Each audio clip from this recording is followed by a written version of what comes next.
Right, so what are the pelvic floor muscles? What do they do? Why are they so important? Why does everybody keep going on about it? And well, hopefully this will answer those questions for you. This is your pelvis. Pelvis is made up of a few different bones. Essentially, these big kind of bones. We tend to call them our hips almost, the bony bits here at the side, but it's really the pelvis. And it's a ring, so you can see that the pelvic ring comes all the way around like that. These bits here at the front, you've heard of pelvic girdle pain, pubic bones. That's what they are, with a little bit of connective tissue in the front, and that has to stretch a lot for labour. And at the back, very similar kind of stretch effect is needed, but this is the sacrum. So this is the kind of big tailbone that comes down the centre of the two pelvic bones. And then this is your spine. Okay, so we've got this ring, and it's open at the bottom. So the ring goes round, but then we just have muscles that fill up this layer underneath. And these are the pelvic floor muscles. So they're the bottom of the pelvis, essentially. They're important because they support the weight of everything above. Now, when you're carrying a baby in there, the weight is even extra, isn't it? So there's the weight of the baby, there's the weight of all the fluid, and that lives inside here in your uterus. Okay. Also inside there that the pelvic floor muscles have to support the weight of is the bladder. And typically the bladder tends to hold maybe 500-600 up to 700 mil capacity, but an average about 500. So that's a lot of weight as well that needs to be supported. Our rectum, which is the bottom of the intestines. Now, bear in mind, there's about 5 foot of this, which can sometimes get quite compacted. So there's a hell of a lot of weight of that. We have our stomach, we have our liver, we have our kidneys, we have all that stuff higher up. But really close is those three that are the ones that we tend to talk about postnatally. So it's to support the weight of the organs. It has to work all the time, not just like when we think we're doing our pelvic floor exercises. There's always a little bit of tone in the muscle to keep everything where it should be. If we look inside the pelvis here, you can kind of see it's really pretty much all filled up with those muscles, bar the little opening. So you might see I'm darkening around the anus there, and the vaginal opening and the urethra. So takes up all the base of the pelvis, and there's different layers of them. So it's not just one muscle, and they have slight different pulls, but we tend to really mainly activate them when we're, for training purposes, all in one go. And they operate a bit like, it's kind of like a sling or a hammock at the bottom of the pelvis. Like, it's not just flat like a floor maybe, it's actually sort of curved and scooped like this. Okay, and then if we look from the outside, we have, these are part of the pelvic floor as well, but we have these orbital muscles, these kind of circular type muscles around the bum hole, around the anus, and also here around which encompasses sort of the vaginal opening and the urethra, and these slips that run across the side. These kind of these more external muscles, rather than being in the support function, they tend to control the release or the opening or the stretch of those openings, and also in the closing of them, maybe when we don't want stuff to get out. So the pelvic floor muscles play a support role, as well as maintaining continence role. So keeping us dry, closing those openings and opening those openings when needed. With regards to the urine and opening that opening, it's not really opening, it's more that the muscles let go and release, and then we pass water. So if I show you guys this image here, okay, so this is the bladder. So this is our bladder, and the little pipe at the end is the urethra. That's where the wee comes out. So how it works is when the bladder fills to a certain volume, not full completely, but when it fills to a certain volume, a reflex action happens. So messages get sent to the spinal cord, messages get sent to the brain that, okay, we've got some liquid in here, we've got some fluid in here, and a decision is made to squeeze or to contract the bladder to cause the wee to come out. At the same time as the squeezing of the bladder, the pelvic floor muscles at the bottom get told to relax and let go. If you're not in a position to go to the loo, you can tense the pelvic floor muscles consciously, which works almost like a switch, and it squeezes the urethra closed, if you see in this image, so it stops the wee from coming out, but also it tells the bladder to stop contracting. Okay, so if you have the urge to go but perhaps aren't in a position to go, squeezing the pelvic floor muscles can turn that urge off and give you a little bit of time. However, if the pelvic floor muscles are weak, as in the case of this picture, see the way they're quite thin compared to this one, then they might not give enough force in order to splint the urethra closed. Okay, so it's really, really important that we tone up and strengthen our pelvic floor muscles to try to keep the urethra closed when needed. All right, so we know where the pelvic floor muscles are, we know what they do, we hopefully understand why it's important, or part of the reason why it's important to work them or to strengthen them. So now we need to know, well, how do we actually train them? How do we actually activate? How do we actually strengthen the pelvic floor muscles? And evidence tells us that most women, the cue or the thing that helps them to activate the pelvic floor muscles is to think about holding in wind or squeezing your anus. So tensing around the back passage. That has been shown to create the most effective pelvic floor muscle lift in the majority of people. However, not for everybody. So other things that might be useful for you to think about to try to tense the muscles would be maybe holding in water, maybe tensing around a tampon, tensing around a penis, tensing around a vibrator, drawing or sucking spaghetti up inside, sucking your thumb, because that kind of squeeze or closure there can sometimes stimulate contraction around the pelvic floor. Going up and down on the tippy toes can sometimes help. Visualizing the hammock that we talked about, the hammock analogy, and imagining that hammock is being tightened or lifted up. Or picturing when somebody would jump on a trampoline and the trampoline would spring up, so visualizing things moving upwards. Those can all help you while you're trying to find or activate your pelvic floor muscles. Another little tip to help find your pelvic floor muscles would be to sit over a kind of a cylinder. So I just have rolled up a pillow here. You could roll up a towel, and you would essentially sit on this as if it's a saddle. Okay, so you would sit down and kind of have feeling here, and that would stimulate or create an awareness to the inner thigh muscles and to the perineum, to the bit that we sit on. Generally things, if like we touch them, or if we have contact or an awareness, a better awareness of it, it helps the muscles in that area to be able to activate.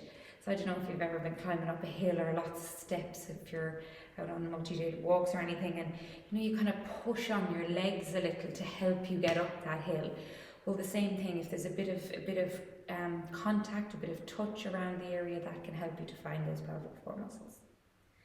You could also, I'm sitting on the pillow here, or I said a towel, but you could also maybe, the edge of the couch, like the armrest, you could maybe kind of sit over that. This might not be needed, it's just if you're feeling that you're not sure if you're doing it right, or you really are struggling to activate. Another thing to help would be to become familiar with what the area actually looks like. So if this is your pelvis, you would get a small handheld mirror, maybe be semi-reclined, hold the mirror here and have a look and just become aware, get your brain kind of tuned in to what this area of our body looks like. And maybe then while you've got the camera, I was going to say, while you've got the mirror there, if you think about all those things we've done, hold in wind, hold in water, draw in spaghetti, squeeze around something, lift, imagine the trampoline moving up, the hammock moving up, kind of a sucking action. You do those things, can you see any sort of visible tension or tightening, maybe of this orbital muscle you might see? You might notice the perineum moving like into your body. Can you notice anything changing in the area? Other ways to test would be if you come down inside your clothing or outside if you don't feel comfortable, all the way down the tailbone, down the coccyx to this little space here. So not onto the anus, but see the kind of ring of muscles just behind it, and rest your finger there. And then see if you try to hold in wind, hold in water. Can you feel any tension building up there? Or perhaps checking more like coming from this angle, from front in, and can you feel or notice any tension of the perineum area? Can you feel anything tensing underneath your finger there? You're looking for a drawing away, so from out to in, so that means that the pelvic floor is kind of lifting up. There are ways to test. Of course, women's health physios can do internal examinations. Some women's health physios can do ultrasound to check if you have an effective contraction. I believe some of the maternity consultants in Limerick are also doing ultrasound to check. So there are ways to be certain, but generally if you have a sense or you can kind of feel that something is happening down there and you are not squeezing your legs together or clenching your bum, or really clenching your tummy, or holding your breath, then you don't have any symptoms, the likelihood is you are doing it correctly. Based on those tips of how to kind of think about activating it, let's do some of those contractions now. Commonly, we tend to start in a lying down position, so you guys could lie down onto your back. We call this crook lying on your back, knees are bent. Sometimes people find it easier inside lying. I'm going to come up to kneeling just so that I can speak to you, but you can be lying down to do this. Lying down just means that you kind of don't have to hold any other muscles in while you're doing it, because you're not up against gravity. Right, so you won't feel or know if you're doing it really from the outside unless, as I said, you are using that mirror. You might notice a little subtle lower tummy contraction kind of down here, or feel something happening down here, because there's a very close relationship between the pelvic floor and those deep abdominal muscles are supplied by the same nerve root. So you might notice something happening from there, but really you shouldn't be seeing or noticing much global big muscle activities inside the pelvis. All right, so my hands are going to be the pelvic floor. So the pelvic floor is here and it's nice and relaxed. And when I say relaxed, remember I said earlier, there's always a little bit of tone in the muscles because you're supporting the organs, but we're not consciously tensing it. So we will then inhale and don't tense the muscles. So inhale and just do nothing. When we inhale, we work to inhale into the belly here. And then as we exhale, lift the pelvic floor up, hold in wind, hold in water, draw the spaghetti. Inhale. Exhale.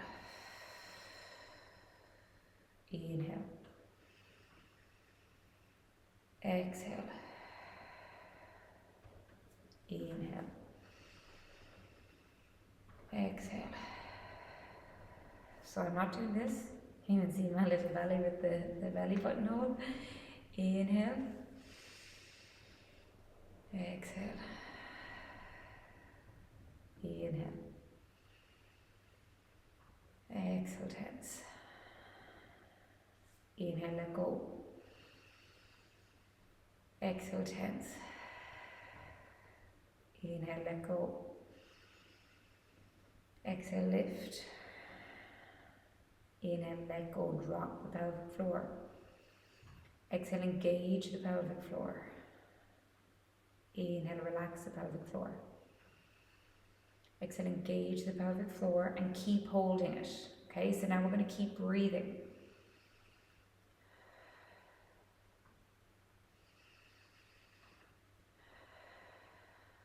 Inhale, relax. Exhale, engage it. Keep holding it, but breathe.